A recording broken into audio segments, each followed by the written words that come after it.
அசாம், கேரளம் மாநிலம் மற்றும் புதுச்சேரி யூனியன் பிரதேசத்திற்கு ஏப்ரல் 9ஆம் தேதி ஒரே கட்டமாக நடைபெறவுள்ளது. 30 தொகுதிகளை கொண்ட புதுச்சேரி யூனியன் பிரதேசத்தில் வேட்புமனு தாக்கல் இன்று துவங்குகிறது. வேட்புமனு தாக்கல் செய்ய மார்ச் 23ஆம் தேதி கடைசி நாளாகும். வேட்புமனு பரிசீலனை மார்ச் 24ஆம் தேதி முடிந்து வேட்புமனு திரும்பப் பெற மார்ச் 26 கடைசி நாளாகும். வாக்குப்பதிவு ஏப்ரல் 9ஆம் தேதி ஒரே கட்டமாக நடைபெறவுள்ளது. வாக்கு எண்ணிக்கை மே 4ஆம் தேதி நடைபெற்று முடிவுகள் அறிவிக்கப்பட உள்ளன. இதேபோல் 140 தொகுதிகளை கொண்ட கேரள மாநிலத்தில் வேட்புமனு தாக்கல் இன்று துவங்குகிறது. வேட்புமனு தாக்கல் செய்ய மார்ச் 23ஆம் தேதி கடைசி நாள் ஆகும். வேட்புமனு பரிசீலனை மார்ச் 24ஆம் தேதி முடித்து வேட்புமனு திரும்பப் பெற மார்ச் 26 கடைசி நாள் ஆகும். வாக்குப்பதிவு ஏப்ரல் 9ஆம் தேதி ஒரே கட்டமாக நடைபெற உள்ளது.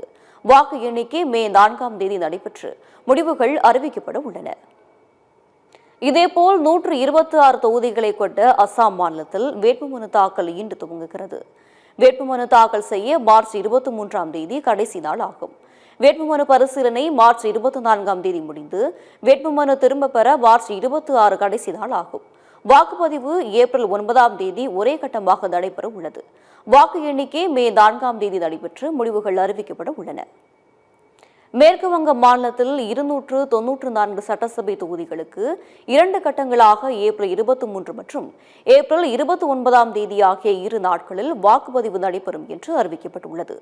மேற்கு வங்க மாநிலத்தில் முதற்கட்டமாக ஏப்ரல் 23ஆம் தேதி 152 தொகுதிகளுக்கும், 2ஆம் கட்டமாக ஏப்ரல் 29ஆம் தேதி 142 தொகுதிகளுக்கும் வாக்குப்பதிவு நடைபெறும் என ஞானேஷ்குமார் அறிவித்துள்ளார்.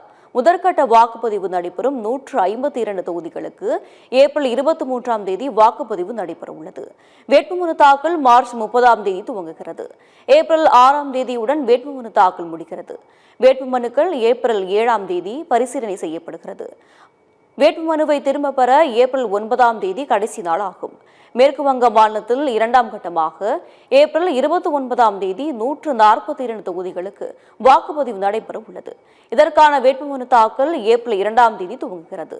ஏப்ரல் 9ஆம் தேதியுடன் வேட்புமனு தாக்கல் முடிகிறது.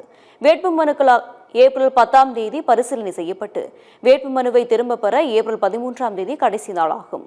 மே 4ஆம் தேதி வாக்கு எண்ணிக்கை நடைபெற்று முடிவுகள் அறிவிக்கப்பட உள்ளன.